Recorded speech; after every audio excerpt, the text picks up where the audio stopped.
G'day guys and girls, it's Nathan Birch here from B.Invested.com.au, and today I'm just talking about a question that came in from Facebook that was, if I was to get into a position with a buy and hold strategy where I would want to sell off a property, what would be the reason for me wanting to sell the property off? And well, I guess lots of different things come into people's lives at different times. For me, I'm not in the business of selling off my properties. I want to hold them for the long term. For me personally, I've bought some properties that I have sold off, and these have come from different reasons why I've been selling them. And some of them were from the early days. I bought some properties that, they had, for example, my first property, I sold it off recently. Just goes to show there's no emotional attachment with properties. If I sold my first property off, I'm happy to sell any of them off for the right money and for the right reasons. Throughout my property investing, there's been some properties that have been a bit problematic as far as some of the regional ones that I've bought from the earlier days. When I say early days from when I used to be on YouTube, probably 5 years ago, I started buying some regional properties that were in very, very low social economic areas.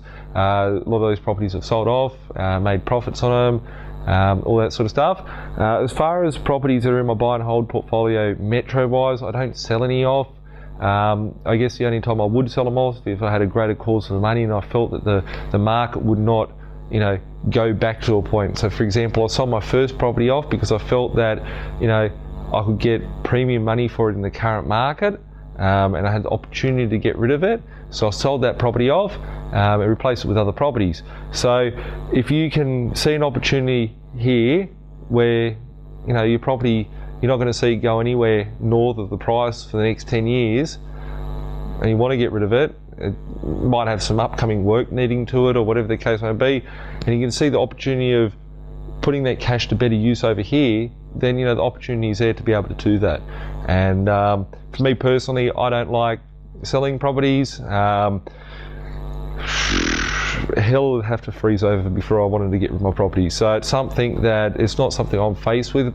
People sell properties on a day-to-day basis just for general reasons, whether it be family reasons, whether it be health reasons, whether it be a lifestyle change reason, whether it's to upgrade to a bigger house or whatever. But personally, it's not for going out and buying a doodad or whatever. Like, I'm in it for the long haul. So for me, selling them aren't really options. So with it,